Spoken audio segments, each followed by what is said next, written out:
सबसे पहले तो यह बात किसी भी सामाजिक और राजनीतिक व्यक्ति को समझना होगा कि जब हम समाज के बीच उतर के अपने समाज के प्रति अपनी जिम्मेदारियां जब पूरी करते हैं तो कम से कम हम अपने भाषाओं को मर्यादाओं को स्थापित करना होगा। कहीं ना कहीं 2022 का चुनाव का उनका जो हेट स्पीच का बयान रहा, कहीं ना कहीं कार्यपालिका को और न्यायपालिका को जो उन्होंने उस समय चुनौती दी थी, उस समय सरकार के प्रशासन को जो उन्होंने चुनौती दी थी, तो कहीं ना कहीं उनकी विक्षिप्त मानसिकता को भी दर्शाता है। और मुझे लगता है कि एमपी एमएलए कोर्ट मऊ ने इसका सही तरीके से संज्ञान लिया और मैं उनके द्वारा जो फैसला यहाँ दिया गया है ये बताता है कि जो भी राजनीतिक और सामाजिक व्यक्ति हैं उनको अपने भाषण का और अपने वक्तव्य पर ध्यान देना चाहिए।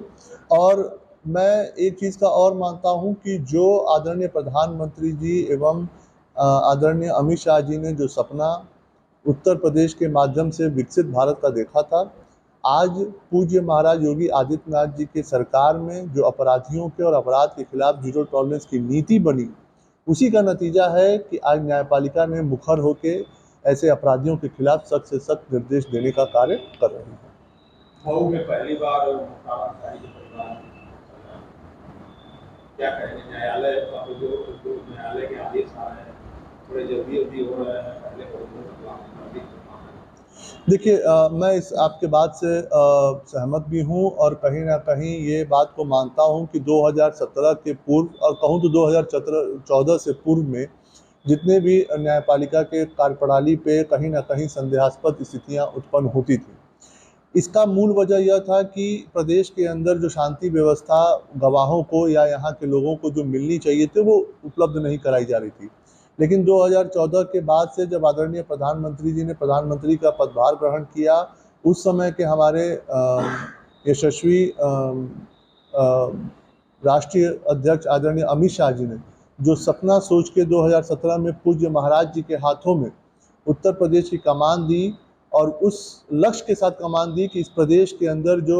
शांति व्यवस्था लागू करानी है, क्योंकि मेरा यह व्यक्तिगत रूप से मानना है कि किसी भी प्रदेश का विकास तभी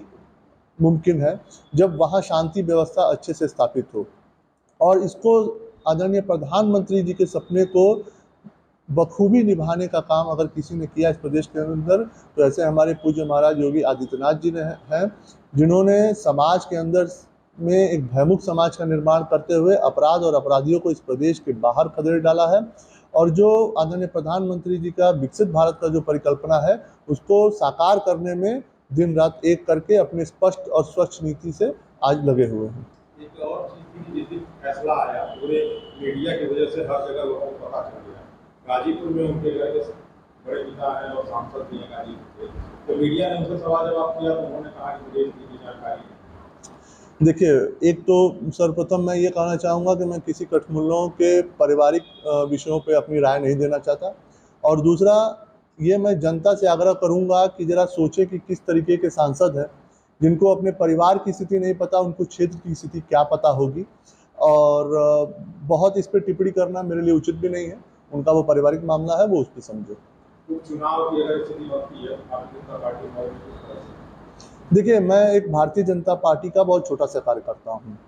और निश्चित रूप से अगर चुनाव की स्थिति बनती है तो आदरणीय प्रधानमंत्री जी के नेतृत्व में, आदरणीय अमित शाह जी के नेतृत्व में एवं उत्तर प्रदेश के यशस्वी मुख्यमंत्री पूज्य महाराज जी के नेतृत्व में जिस भी कार्यकर्ता के ऊपर यह दायित्व दिया जाएगा, उसके साथ कंधे से कंधा मिलाकर इन आतताइयों के खिलाफ जो मेरे परिवार ने ये लड़ाई 1994 से शुरू की थी, उस लड़ाई को आगे बढ़ाते हुए मैं जिस किसी को भी ये दायित्व ये पार्टी देती है, जिस भी कार्यकर्ता को आगे खड़ा करती है, उसके साथ कंधे से कंधा मिलाकर हम लोग साथ देकर उसे